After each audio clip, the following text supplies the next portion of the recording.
Welcome to the FMCG Guys, the podcast that dives into the innovation, strategy, and trends shaping consumer goods and retail in Europe and beyond.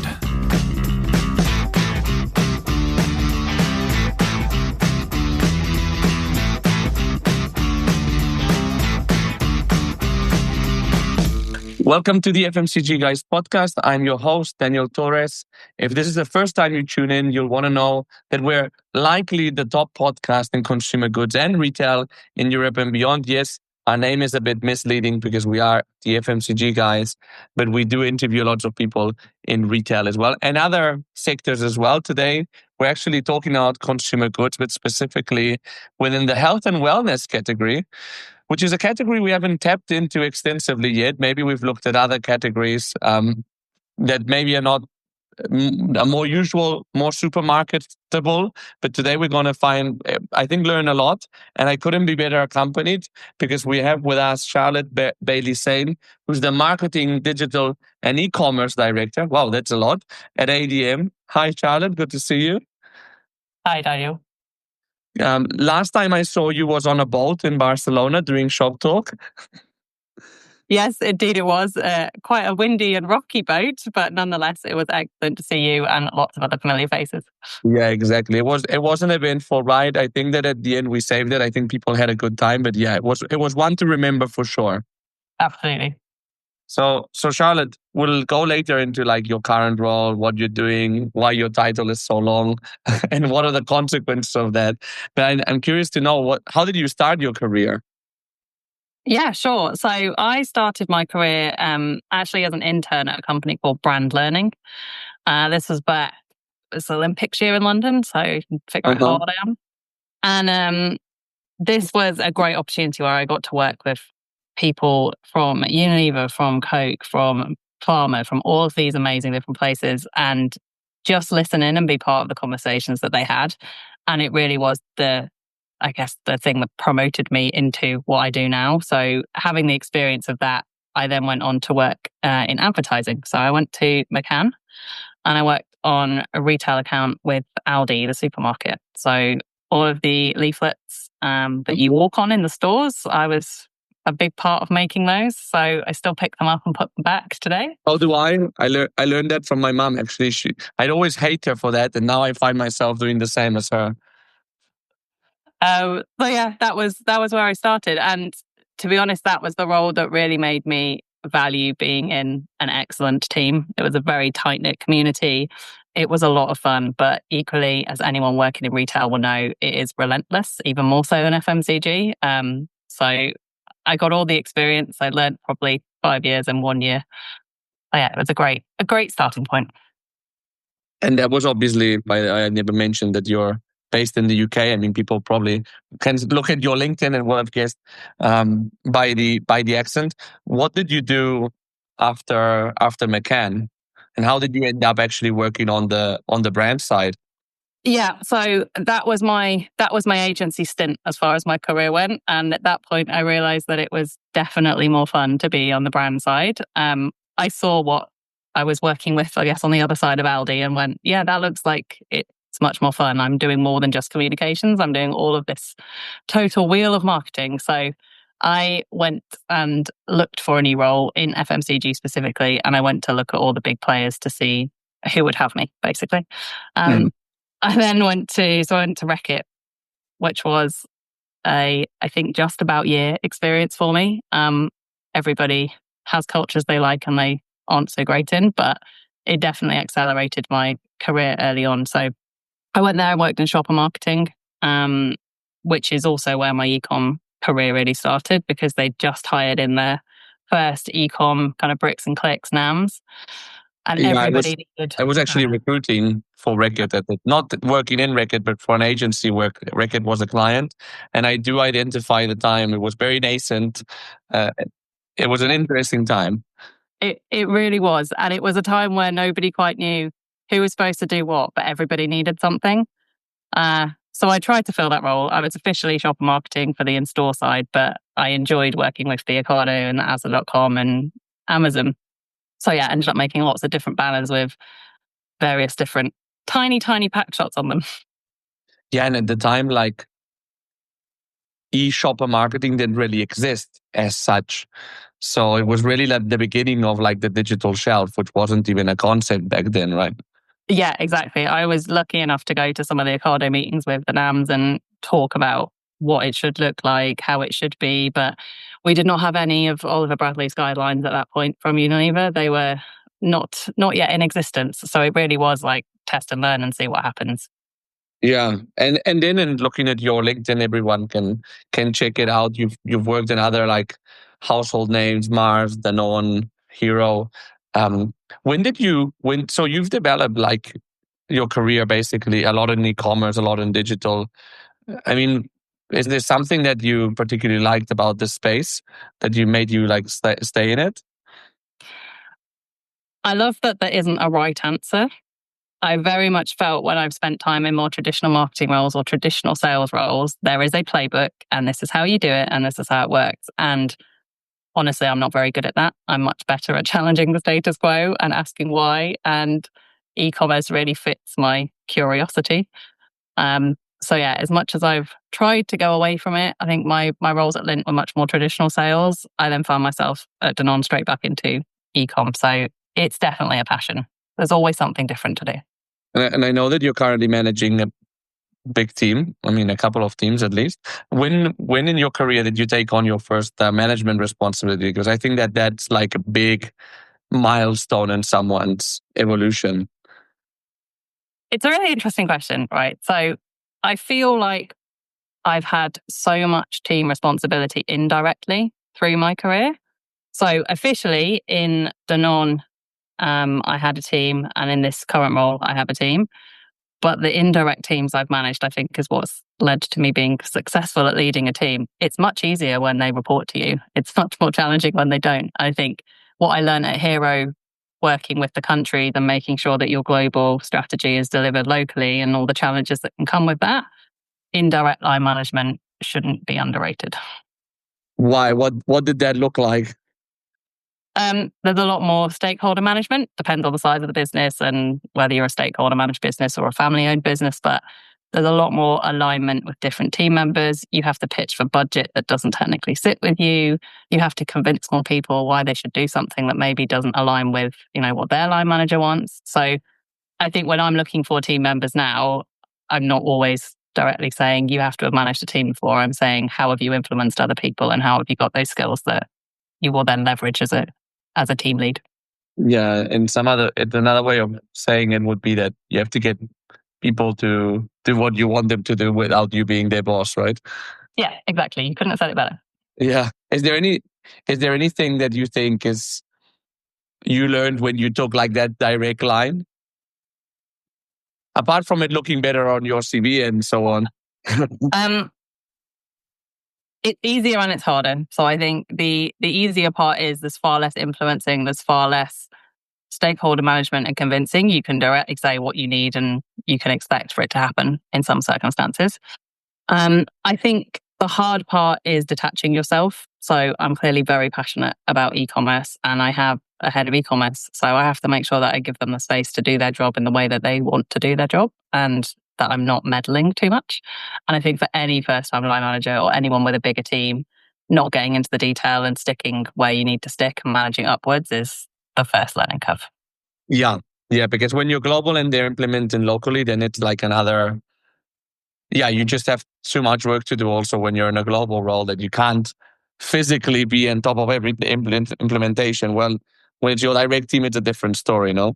Yes, exactly. I think when you're in that global local space, you have to so much more rely on process and agreements and putting those things in place and demonstrating your value to the local countries. I definitely felt that in the time at Hero. Yes, I'm here, but just because I'm here and I have a title, it doesn't mean anything. You have to really earn your stripes. Totally. And now for the last 2.5 years, you've been working at ADM, which is a company that I was familiar with from my recruitment career. But I'd spoken with supply chain people. And as far as I was concerned, it was a commodity trading company. Tell me but I know that you work in health and wellness. So tell me a bit about the company and ultimately what made you join it. Yeah, totally. And I had exactly the same thoughts and questions from friends and peers and myself for the interview Never process. listen to your friends when you take a career decision. Never. They never know what to do. They're too risk averse. So ADM, yes, you're right, obviously is a commodity business, but they have a nutrition business unit. And within nutrition, there's pet food, there is health and wellness. And I work within the health and wellness part of the business. So that is still B2B and B2C. It focuses on enzymes and pre, pro, and postbiotics, which we sell to many of my brand competitors, as well as the brands that I work on myself. So I work within the B2C division. So we have a kind of global footprint in 48 countries with Protexin, which is our animal brand, which we work with under Protexin Vet, Protexin Pet, and Protexin Equine. And then we have a human brand, as we call it, which is BioCult. I know, so clinical, isn't it? BioCult, which is our number one supplement in the UK for probiotics. And these products, I mean, you mentioned that Protexin for animals is sold more. That's sold uniquely through pet specialists or also on like Amazon? No. So our Protexin footprint, 75% of our sales are through eCommerce. Some of which comes through the kind of vet wholesale route and ends up on eCommerce. Some of that then is Amazon. But yeah, we're in pet specialty, we're in vet clinics. You can find us everywhere. And tell me about so I know that you joined as a digital and e-commerce director, but now for the last half year, you have marketing on those or not. Now you're marketing, digital and e-commerce director. What does your role look like? Every day is different. Well, that's nice. It is nice. It's very exciting. So I joined in digital and e-com to build out the digital and e-com team. So when I joined, it was me. There was an Amazon NAM in the business that didn't report into the team. And it was about figuring out what was needed to accelerate the sales. When you look at the consumer preferences and the categories, they are online. So it was quite a clear direction from the MD at that time that we need to be online and we need to figure out how to be online and where to be online and all the things behind that. So that was my remit, with which I got to build a team, which was very exciting. So built a team of 5 in the end, who were focused on more of that digital transformation and capability building. So all the fun with training people with the kind of former Circus Street, now QA platform, putting together playbooks around digital shelf, bringing in the right kind of tools like Profitero and SimilarWeb. So that was really the first kind of couple of years. Is there any, in hindsight, is there any advice that you would give someone that's doing like a similar transformation? What I'm told often is to be more patient. I still would not tell myself to be more patient. I'm really proud of what we achieved in those couple of years to go from selling some products on Amazon to really having brands that people connect with emotionally and finding them in places where consumers are. So I would actually say don't listen to the people around you and keep pushing. Don't listen to your friends again. No, but I think that being impatient is a course and a blessing. I think it's around being at the right place where that impatience pays off. Exactly. And impatience is also drive, no? Yeah, maybe too much drive, but I definitely find myself working in businesses that are smaller where that growth is wanted in that way. So it definitely explains, alongside the kind of healthier categories that I'm now working in, it does explain why I've ended up in these smaller businesses. Yeah. So then you build that team and then they gave you marketing beginning of this year. Yep, pretty much. That's what happened. So I had Amazon and I had D2C within the former team. And obviously to succeed on marketplaces in a 3P way and succeed on D2C, there's a huge element of marketing that goes into that around the consumers, around the channels, and even down to the products that we're choosing. So I was offered the opportunity to add marketing in. And what that now looks like is choosing the products that we're going to make, finding ways to make the products, working with our kind of in-house factories that ADM has, or going to co-manufacturers, all of which is driven by my 2 very capable marketing managers on the animal and the human side. But bringing those digital pieces that we had from the previous years into the marketing team to really make it one kind of continuous loop instead of very separate kind of siloed spaces. It's interesting when you think about it, how things have changed, where the commercial side has this like degree of influence over like the whole product innovation cycle. Yeah. And it was really one of the topics that the SLT talked about so much was, should e-commerce sit within marketing? And in every team I've worked in to date, it has that in a commercial space within all those former places that you mentioned. And this is the first time it's been within marketing. And for the category that we work in, I really see why. I don't think there is we ask all these questions at conferences of what's the perfect model and how should it look? I don't think there is a perfect model. I think you have to really understand your consumer, your category, and then build the model to suit it. Obviously for someone like Leroy Mars, it's going to be different of how we focus on the sales, but where D2C and marketplaces play such a role for me, I need to be as close to the consumer as possible. So your sales channels are D2C, marketplaces, and you also have wholesale, no? Yes, we do. Yeah. So within my responsibility, I've got the e-commerce part, which is the Amazon, the 3P, marketplaces, D2C, social commerce. We then have the commercial team, which are working with the kind of bricks and mortar retailers, mass, whatever you want to call it. And with that degree of complexity, how do you like build an organization, a functional organization around that? Let me tell you, we've done it. I think, again, start with the consumer. So we've been rigorous around our processes of brand plans, account plans, clear promotional guidelines.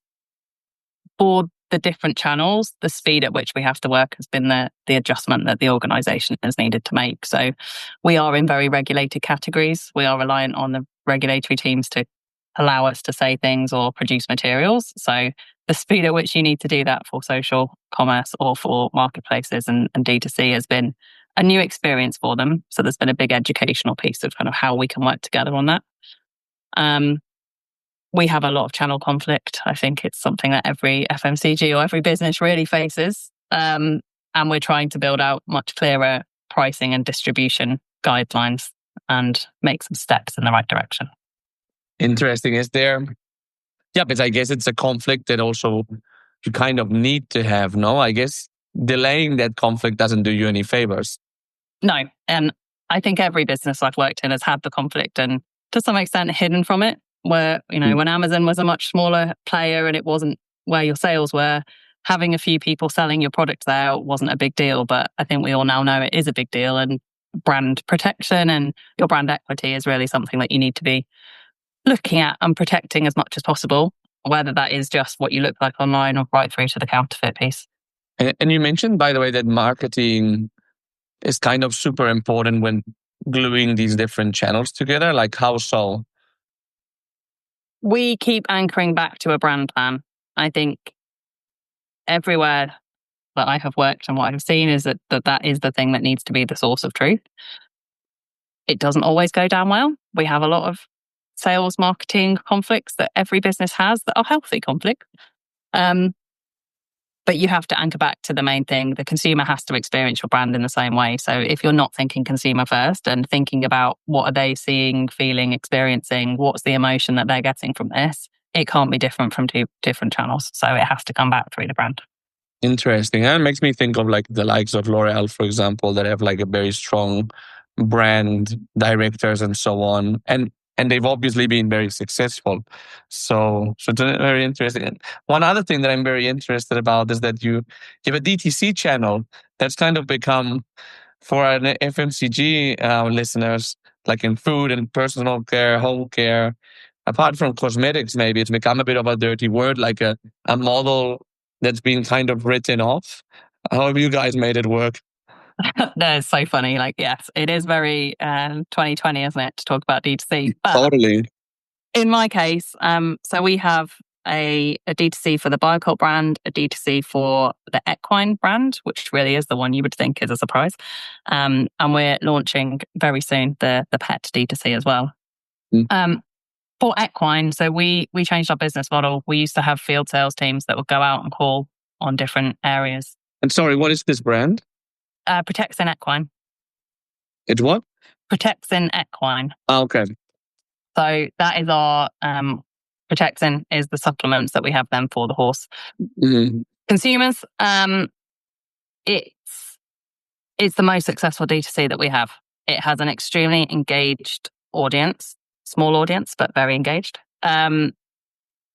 We changed the business model from field sales teams going out and calling to a D2C. And it was a big change for the business to say, okay, we're going to stop doing things in this way and we're going to start doing them in this more digital way. Nobody believed it was going to work, which is why we tried it on our smallest brand first. It has succeeded. We've had 2 particularly strong Black Friday, Cyber Monday experiences, which have really kind of leveled us up into where we are now. The key to the success has really been working the channels for why they're there. So we still have the wholesale relationships with the main players within the equine space. We're still in the garden centres. We're still in places you would expect to find your equine products. But we're also on Amazon and we're also in our D2C channel.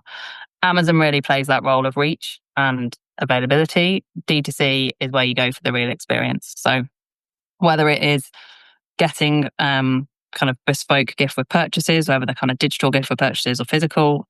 We have lots of clothing that we give away on our equine brand. We know that people are out in their yards, so they want to be wearing something warm, particularly in winter, or they want something within summer. So we've played to what the consumer needs and it works. So the other part that I think's really succeeded within the equine space is our organic social and kind of PR strategy that we have. So we work with a lot of what we call sponsored riders.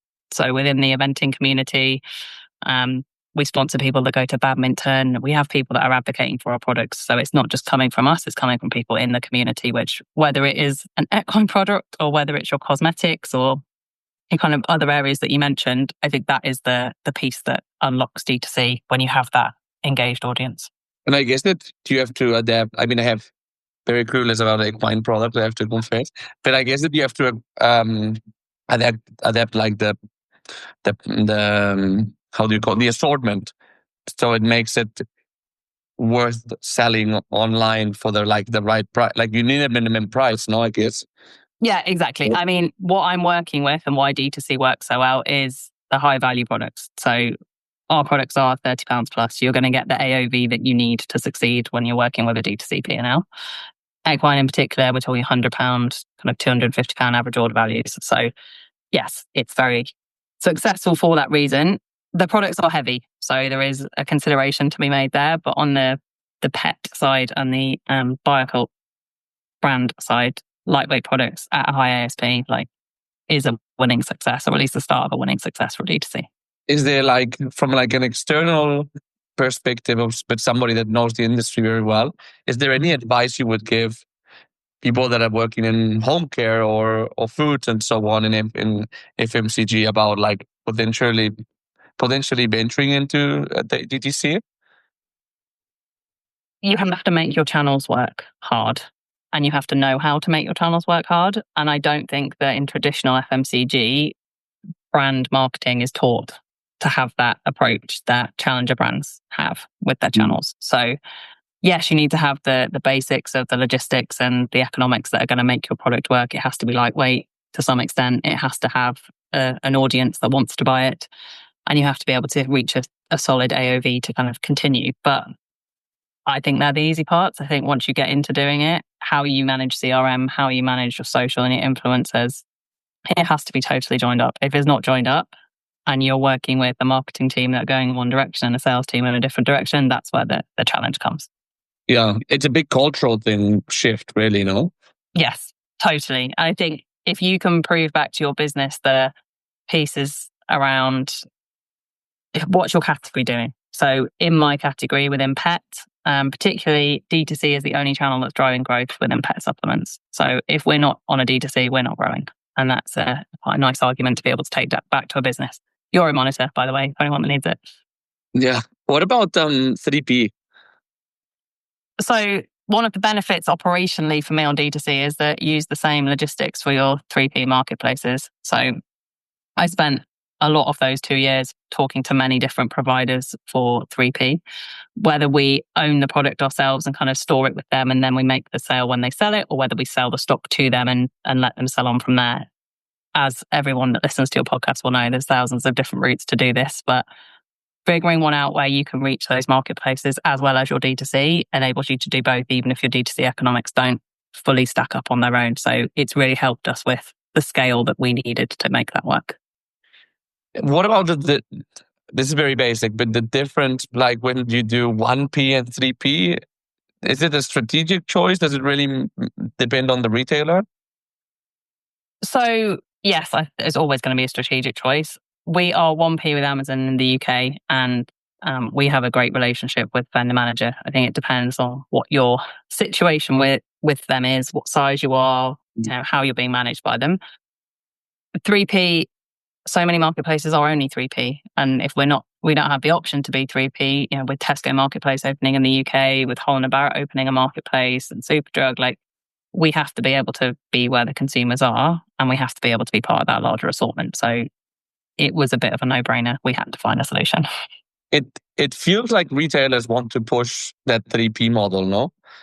Do you think that like the categories that we mentioned in FMCG will also be pushed in that model, or since they're like more like general merchandise, they'll kind of be able to not have to do that change?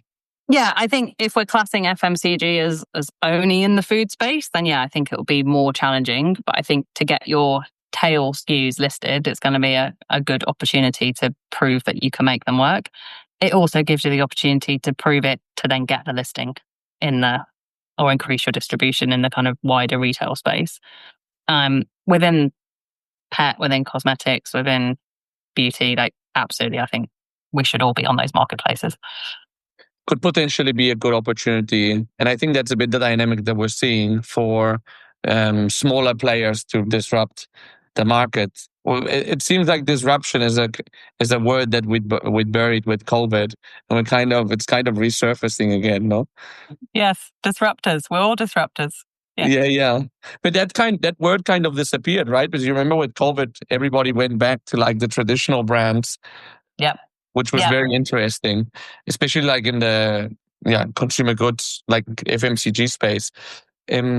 How's marketing been for you, by the way? Because I think you'd done like a digital role before, but you never really had like a marketing leadership role like the one that you have now. Because just to clarify, it's not like you're doing only performance marketing, you're doing like brand marketing as well.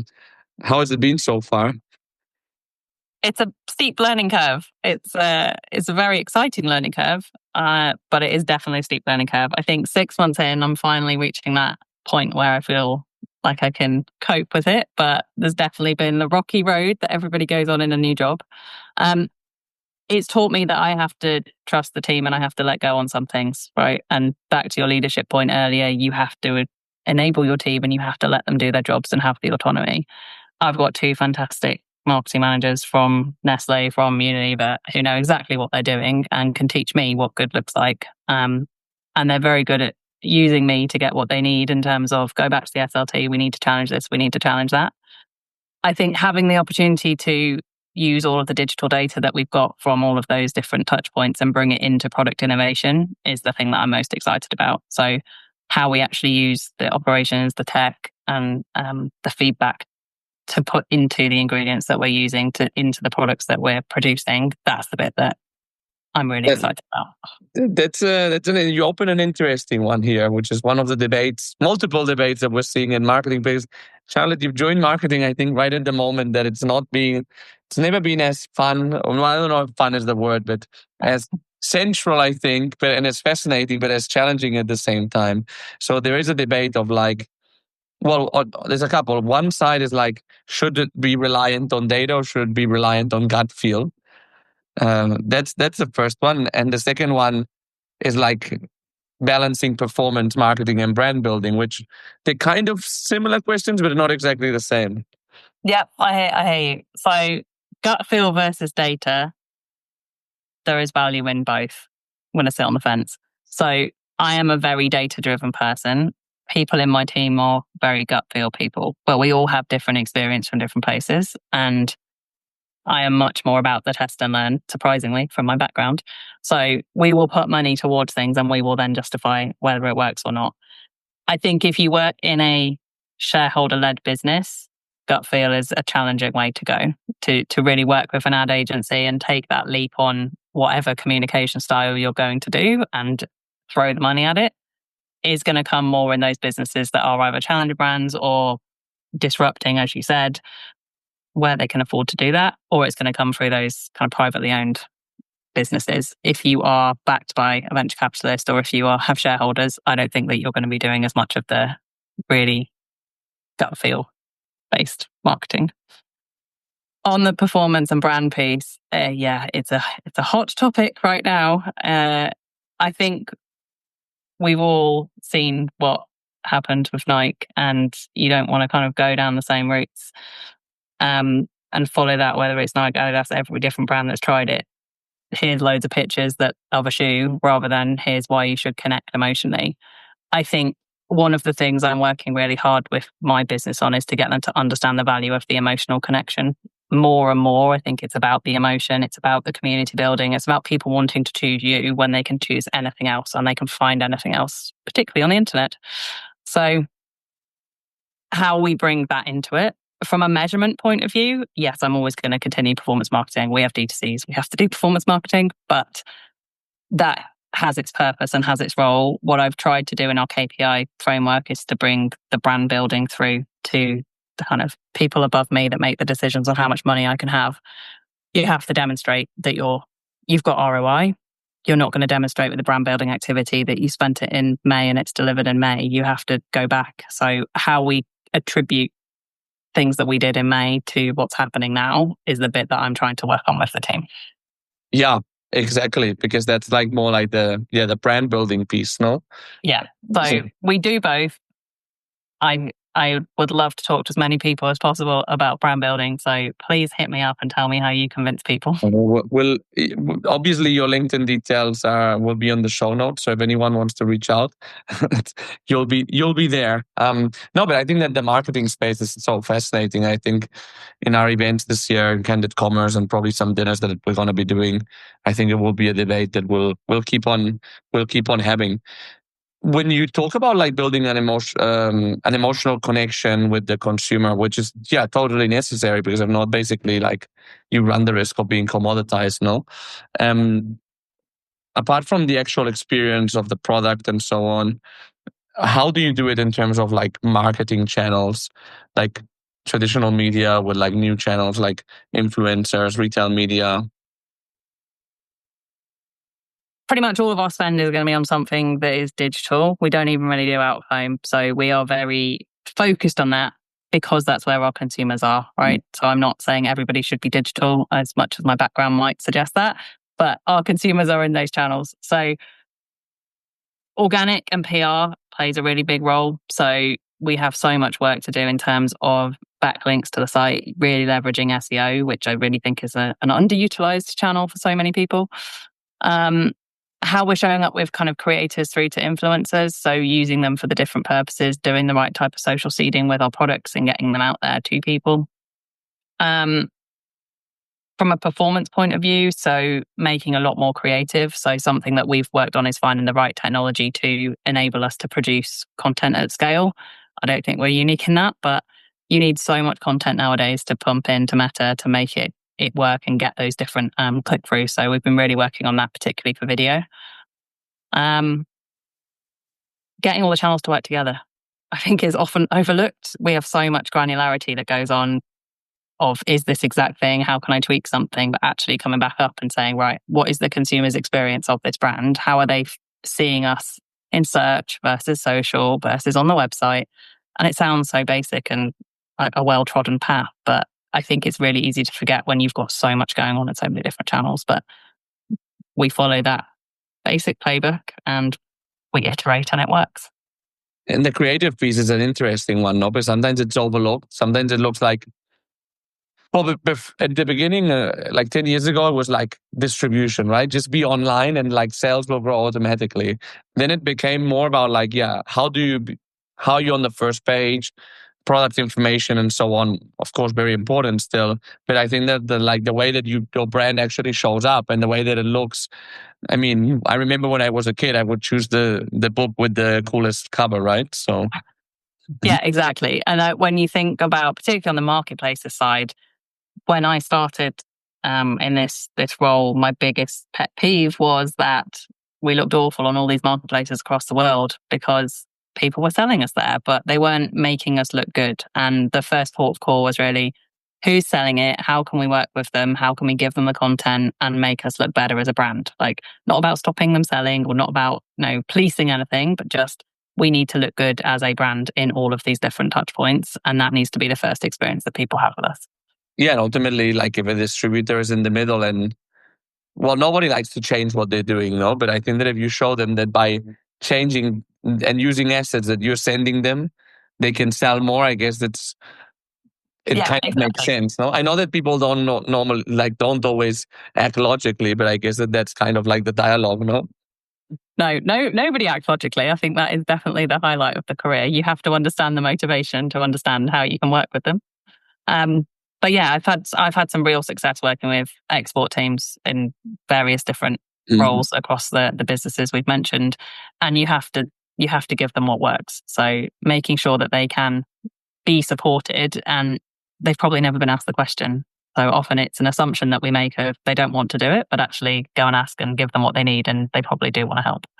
Yeah, maybe they've thought it themselves that the pictures were not good, but they haven't really bothered to raise it. No, exactly. Yeah, they don't want the expense of changing it, but they're happy to take it if you've already got it.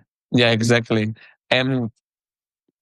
What I was going to ask you as well, why is your consumer particularly so digitally driven? The categories, I think, are much more aligned to the kind of cosmetic space or personal care space. So there is a lot more research that happens online. So traditionally in the pet space, someone will go to their vet, they would have a conversation, they would be advised what the right thing to do is. Now, yes, they might go down that route, but they're also going to challenge the vet in the same way that many humans will challenge the GPs and the doctors nowadays with their Google research. So we have a role to help the vets deal with that challenge that they're getting and help educate the consumer so that they get less pressure put on them. But the consumer wants to find it, so we can't stop them finding it. We just have to give them the right education where we're allowed to give them the right education. And within the probiotic space, for us, it's a hugely growing category. Like, it's growing hundreds of % at the moment, and everybody's researching different strains. Everybody's trying to figure out what it is. It's really highly researched, but it's also really highly regulated. So there is so much that as a brand you cannot say about the products as a food supplement. And that actually fuels more questions from the consumers that we're not able to answer. So it is a very online space. It's a very in-fora space. Like, if you do your kind of digital listening, social listening, Reddit is the place to talk about probiotics. That is what we have learned. So it's really fascinating. But helping consumers is the trend that I'm seeing, and pet owners helping pet owners choose the right things. Like, as a brand, we don't have a voice in there, but we can have an influencer, an ambassador, a creator that can have a voice in there. Yeah, but it's interesting, no? Because we're in this very individualized world, but we're seeing these trends of community first, a very tribal kind of behaviors even, no? Yes, totally. And I've never seen tribes stronger than the pet tribes of, you're in your niche. You are either the dachshund owner, you are the cockapoo owner. You want to go to that level of being with people that are in your world. So you probably find all these Reddit channels of like, yeah. So you mentioned that you started working during the London Olympics. The world has changed quite a lot. How, compared to like when you started working, which was you probably had to go to the office every day, to now, which we're in an age of like remote and even hybrid teams. Well, like actually some are off 5 days in the office again as well. What are your 2 cents about building a culture one way or the other? I've had various roles even before COVID where I was home-based rather than office-based. So it was less of a shock for me moving into that world. Danone at the time where I was an office-based culture. So there was some kind of tech issues that I think we all had to work through. I think it was WebEx at the time. So that WebEx, was fun. Yeah. So yeah, it definitely brought its challenges. Since Danone and the kind of COVID world that we found ourselves in, I went to work at Hero and I've come to work at ADM, both as remote roles where I've joined in that time and in that shift and change. My current team some are remote, some are in offices. There's a lot of personal preference of I like to be in office versus I want to work from home. I've also got a team that's split across London and then the factory that we have in the Somerset site. So I have to build a team culture that's consistent with people that all they have in common is what they do, not where they live, not anything else. So it is possible. It takes work and you have to plan for it. And I don't think that many businesses want to plan or put the work in that's required to build a culture. I think they rely too heavily on the office building that culture. We're a brand that not as many people know, right? We don't have the power to demand that people are back in offices. Nonetheless, ADM, like every other company, has a stance on it. But I think it's perfectly possible to build a team and a culture and somewhere that people want to work without treating people and telling them what they have to do. We've learned that we can all work in this world, so let's find a way to make it work and find the appropriate times to meet up, to spend time face to face. It's obviously got a role, but I just don't think it needs to be, you have to be in 9 to 5, Monday to Thursday. Yeah. No. I mean, it works. Is there any way that you like foster that sense of belonging and these behaviors and so on? And like, do you have like a certain reinforcement mechanism, if you like? I really wish you could ask my team that question and let them answer for me. But as they're not here, I will try. So we're obviously a newer team. So bringing in that marketing piece, the team doubled in size. So there's been a job for me to do of bringing everybody together, making sure everyone's clear on roles and responsibilities, and rebuilding a culture of trust, really, and respect for each other. We've had a few face-to-face meetings where we've really focused on how we're going to build trust as a team, how we have courageous conversations with each other and give people feedback, because it's not always a strength of a team. And also how we just have each other's backs. I think when you're in a remote environment and you don't learn as much about your colleague who's sat next to you every day, we have to create time for that. So we have kind of a drop-in chat about Netflix, Prime, whatever your streaming of choice is. What are you watching at the moment? What's going on in your life? And particularly, I've got a team of people working on our packaging and design, and I've got a team of people working on brand. I've got a team of people working on e-com. They don't always work day to day with each other, but they're still a team. So giving them the time and the space to do that is something that we are working through. I'm definitely not going to say we have it perfect yet, but making the right amount of time for it. Yeah, I like the fact that you say that we have our backs. I think that during COVID, when everybody had to work remotely, I think that for 6 months, there was a kind of really like feeling of rallying of like, yeah, we're a team, etc., and we're going for the same objective and so on. So if you can kind of keep that momentum, I think that's a really cool thing. Charlotte, this wouldn't be it's not a regular episode of the FMCG Guys because every one of them is special and unique. But there's one common thing, which is the last question that we ask, which is if you went back to yourself at the beginning of your career, what's that one piece of advice you would give yourself? So as a regular listener, I was prepared for this. I would say I would tell myself to believe in myself more. Like, speak up, share my ideas, particularly in the bigger businesses. I've worked in some very direct cultures, and both country and business. And you need to say what you think, because I have some great ideas, and earlier on I was really scared to share them, and I wouldn't be here if I didn't have those great ideas. So I wish I'd shared more of them sooner. Love it. So, Charlotte, I'm going to try to do a bit of a summary. It's interesting. You started with the London Olympics. I started the year after. I didn't. In my imagination, the London Olympics were like 5 years ago, but it just comes to show how we're all going older. I like that you were working on the Aldi leaflets, and like, next time we speak, I'll ask you, like, what was the thinking behind, like, positioning one thing and the other? It sounds like a fun thing to do. It was sometimes. It was also very stressful when the prices would continuously change and we had to reprint everything. Oh, wow. Interesting. Well, maybe we'll have to do we should do an episode on leaflets one day, actually. I like how you mentioned that what you liked about digital e-commerce is that there was no playbook, no right answer. So something that would have terrified a lot of people because, a lot of people want certainty. Actually, it's something that you thrived on.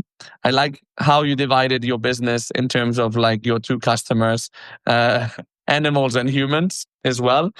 But what an interesting business as well, like two very different types of products, which normally you would relate like a smaller business with having like a very narrow category. And obviously in this case, it's not. I think you did a great summary of like, you did very quickly as well of like, what were the fundamentals that you had to put in place in 2 years to have like a best in class or best practice digital organization. You mentioned around, because we talked about like different products, different channels. So to build an organization that works, to start with the consumer, brand account plans, promo guidelines, they have to like be aligned. We talked about channel conflict, which exists and is a continuous battle, but I think it's good to like just accept that it's a fact. Like how you talked about DTC and how you tried it in a smaller category to prove like that the concept works. And also like you linked it with some extra goodies and so on to like incentivize it. We also talked about like the fact that the 3P and the DTC, the front end as a consumer, it's a different experience, with the back end is more similar than we would think. So that's an interesting learning, obviously. We talked about gut feel and data, about performance marketing and brand marketing. Not much more to add there. And also about creative as well and the importance of that. I think that some people maybe starting to realize, but we're still going a bit slow there. And about topic that I love, which is company culture. And yeah, most of the people that we speak are in the office, and here we got a different point of view, and it's actually functional. So Charlotte, really enjoyed the conversation. Thank you very much for having me. It was my pleasure. And I'm sure we'll run into each other in more events during 2020. I don't know 2025 anymore, but 26 for sure. Hopefully less boats. No, we'll have other things prepared next year. Don't worry. Well, thanks again, Charlotte. And thanks to our audience. And we'll see you in the next episode of the FMCG Guys. Have a great day.